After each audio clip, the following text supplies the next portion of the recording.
Bapak, jangan represif, Pak. Woi, hei, itu represif. Siapa nama? Siapa nama? Propos mana propos? Jangan represif. Ya, ada SOP-nya. Ada berapa orang yang medali emas? Saya juga belajar. Jangan barangnya sama temannya itu. Ya, Ya kalau mau barang buka, udah. Dibuka kalau mau barang dibuka. ya kita cek, ayo, teman-teman. Kalau mau barang dibuka semuanya. Teman-teman, mana? Ini bang ya, nanti barang ke depan. Nanti barang bang. Kalau mau barang sekarang. Semuanya kameranya. Itu sekarang dibuka aja. Kita mau masuk. Kita cuma mau apa? Kita cuma mau menyampaikan apa yang kita. Jangan mau menyampaikan diri dan ini rakyat ini. Ini rakyat ini. Itu perwakilan. Hei, jangan represif, jangan represif. Jangan represif. Jangan represif.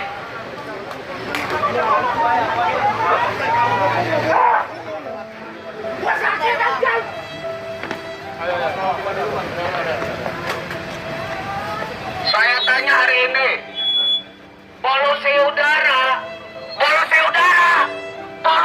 hari ini yang kena satu dua orang itu semua.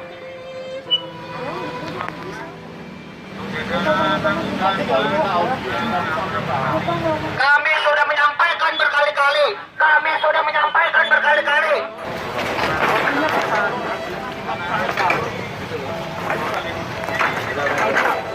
Gua kedorong ini. Apa maju? Apa? Bawa polisi dorong. Tahan kita, ayo. Bicara dengan DPRD dan lihat itu ada besar tidak pikiran dan tidak seriusan. Dan hari ini semoga PJ Gubernur bisa mempertanggungjawabkan di dalam ruang sidang paripurna di DPRD DKI Jakarta.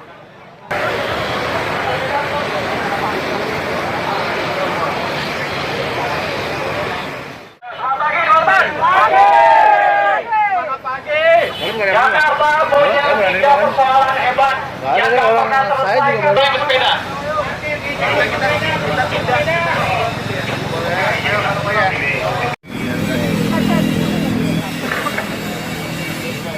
Selamat pagi, Bapak dan kawan-kawan semua. Saya Halisa Haris, saya salah seorang penggugat bahkan pada pengadilan tinggi Jakarta. Gugatan ini tetap dimenangkan oleh para penggugat. Pengadilan para tergugat, mulai dari presiden, kementerian, telah lalai dalam memenuhi kewajibannya untuk mengendalikan pencemaran udara di DKI Jakarta. Negara telah gagal memenuhi kewajiban konstitusi akibat pemerintah mengulur-ngulur waktu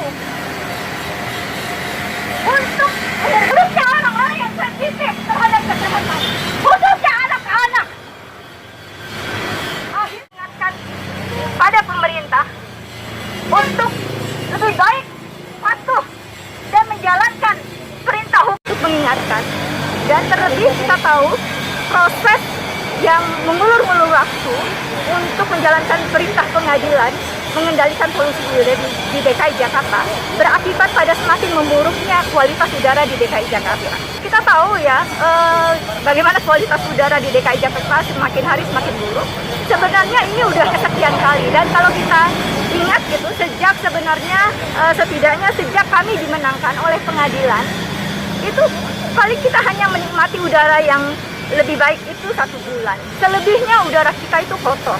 Nah, terlebih pada beberapa bulan belakangan ya, ini sebenarnya adalah waktu yang kesekian kalinya di mana kualitas udara di DKI Jakarta terus makin memburuk. Hal ini menurut kami diakibatkan karena negara lebih memilih mengulur-ngulur waktu untuk menjalankan perintah hukum dengan melakukan upaya hukum banding ketimbang menjalankan perintah hukum untuk segera mengendalikan polusi udara di DKI Jakarta. Sampai sejauh ini yang dalam bahkan beberapa kali statement yang disampaikan oleh Gubernur PJ Gubernur DKI Jakarta itu menurut kami sangat melukai kami sebagai penggugat dan sebagai warga negara dengan mengeluarkan statement-statement yang aneh, dengan mengeluarkan statement-statement yang gagal menjawab problem polusi udara di DKI Jakarta.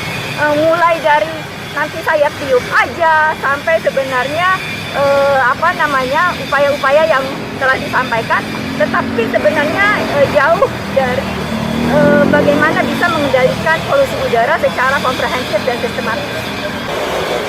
Kalau solusinya sebenarnya pengendalian pencemaran udara di DKI kan harus melihat pada sumbernya di mana. Sumber yang kita lihat itu ada sumber bergerak dan sumber tidak bergerak. Sumber bergerak dari transportasi dan sumber tidak bergerak dari salah satunya adalah dari PLTU, pencemaran PLTU dan industri-industri.